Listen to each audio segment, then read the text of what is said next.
Hello there, and welcome to the final episode of Student View, the Ocean View College podcast, developed by students for the Ocean View College community. It is super surreal to be recording this episode. It has been almost a year since the episode with Anne Thornton went out, and a lot has changed since then. I was having discussions with a couple of staff members at our school about the continuation of the podcast in 2023, but I postponed recording anything for months as the school underwent some unexpected changes. I took the liberty of pausing the podcast temporarily, knowing very well that I would return to it. It was actually on my Year 12 formal night that I received some feedback that pushed me to make that episode without any strings attached. I wasn't making a new season or a batch of episodes, just a standalone episode that figuratively smashes the bottle on that side of the boat and sends us off on its way. Graduating can be a scary thing, whether that is moving from primary to secondary or leaving school and becoming an adult.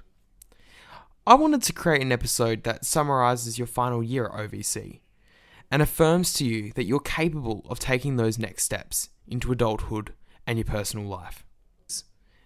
Joining me today is Head of Senior Years, Mr. Damien Kelly. I also have some Year 12 students who have some advice for the class of 2024. As this is my final episode, I've pulled out as many stops as I can. I've sat down with Mr. Damien Kelly in the place where it all began, the tea pack. I'm Declan, and today I'm joined by Mr. Damien Kelly, our Head of Senior Years. Welcome to the podcast. Thanks, Declan. So, for people that haven't met you, would you like to share 3 things about yourself that most people would be surprised by? Yeah, this was a hard one. I'm pretty much the typical Australian male, so what you see is what you get, but I guess I don't eat pizza, which people find unusual. I like cricket and play it, and cricket's a bit of a boring sport now, not many people watch it, and I'm Victorian, which people find unusual with some of my pronunciations. Yeah, perfect. So what were your expectations at the start of the year as you ventured into a new school? It was a little bit scary, I guess like a student starting a new school, finding different ways of doing things, different expectations, because I've moved not only schools but systems, which was a little unusual, but I was excited to try something new and see if the differences and how I can grow myself as an educator.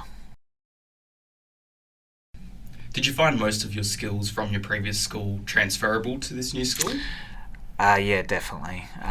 What's really consolidated is that students are very similar, face the same growth points, but also you get the same enjoyment from your role.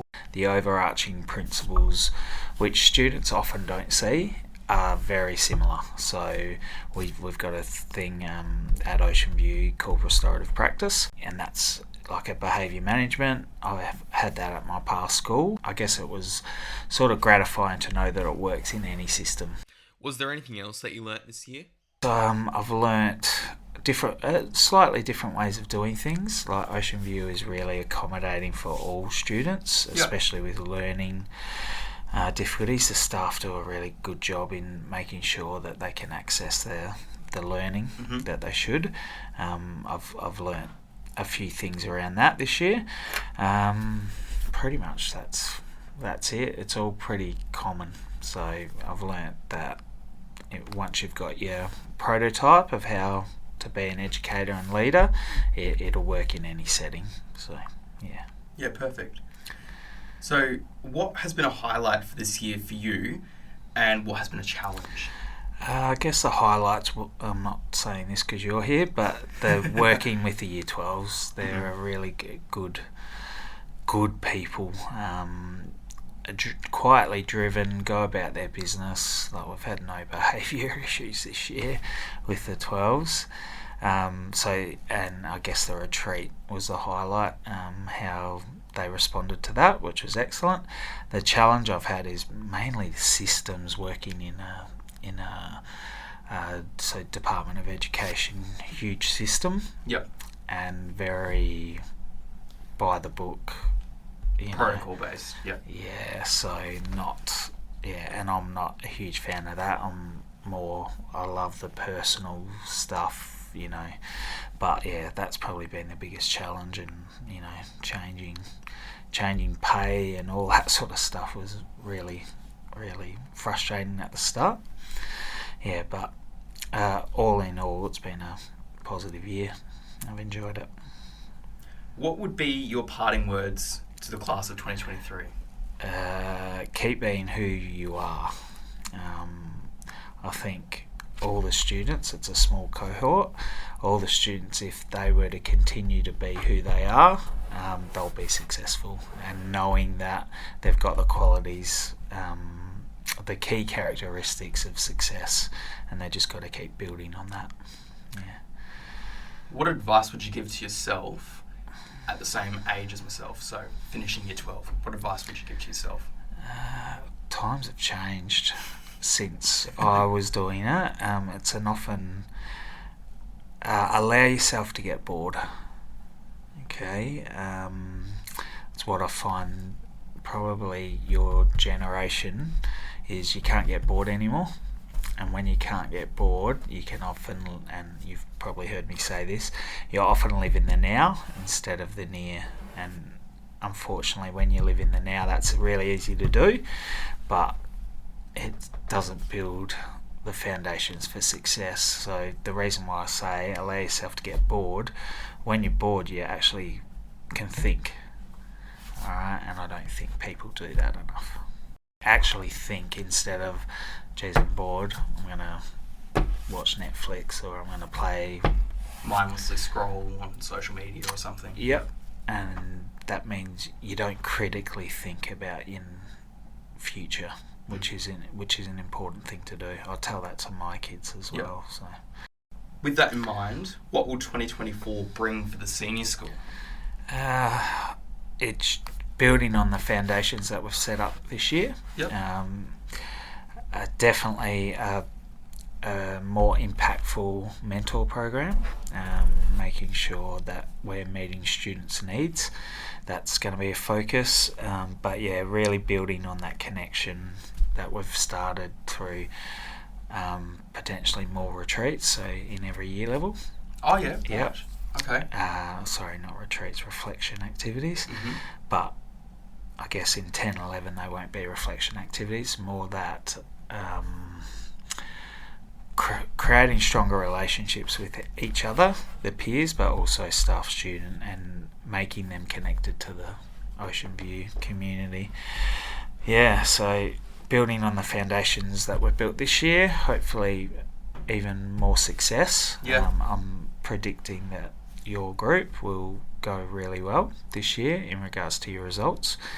And just build on that and make sure that every Ocean View student knows what's needed to be successful and what their next step, whether that's work, TAFE, uni, whatever it is, that they're going into it in a positive manner with the good foundations of a successful person.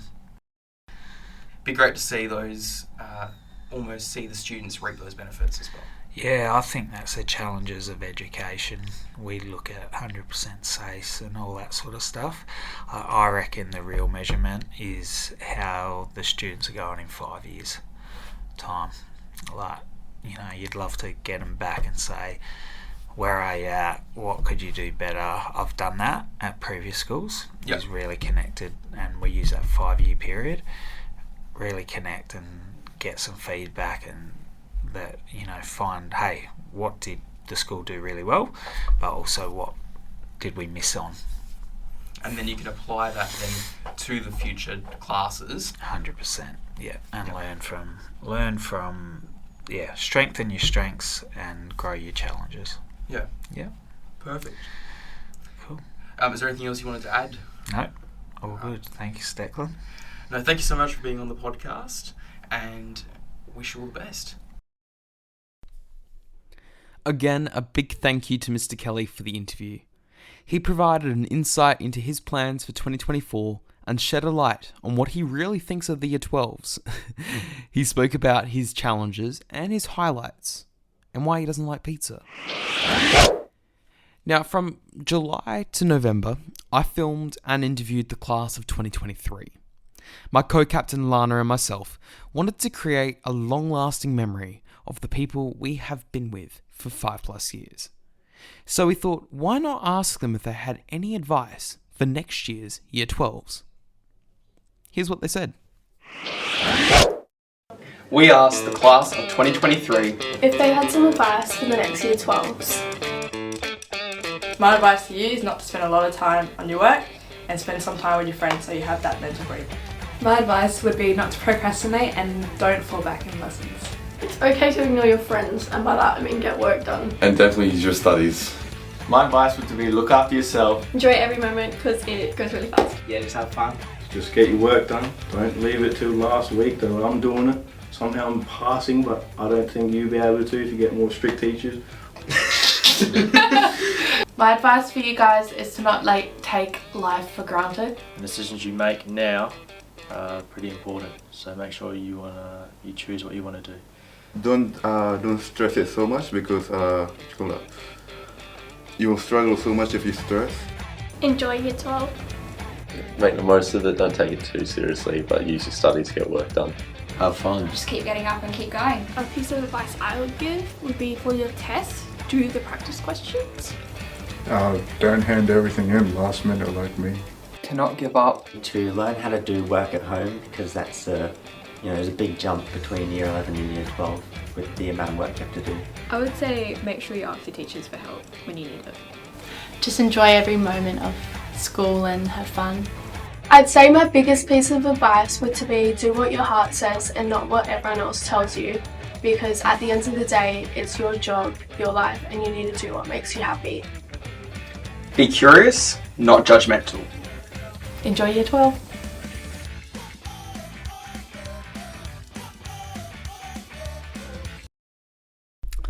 Thank you for having me as your host. It has been an absolute thrill. Guided by our school values of respect, responsibility, and resilience, I created this podcast with the intention of connecting the community during COVID. The moment it launched, it was very well received, so I continued to create episodes that shared successes and stories. I had the privilege of being school captain this year, and I thoroughly enjoyed building deeper connections with people in our school community. Student View has a 5-star rating on Apple Podcasts and has reached over 450 ears. I am incredibly proud of this podcast and the deeper connections that I have created with staff and students alike. But of course, it is people like yourself that have listened to this podcast that have made it what it is today, to which I thank you for. And if this was the first episode you heard, there is a whole 22 episodes for you to listen to. I'm Declan Hoad, and this was Student View, the OVC podcast developed by students for the OVC community.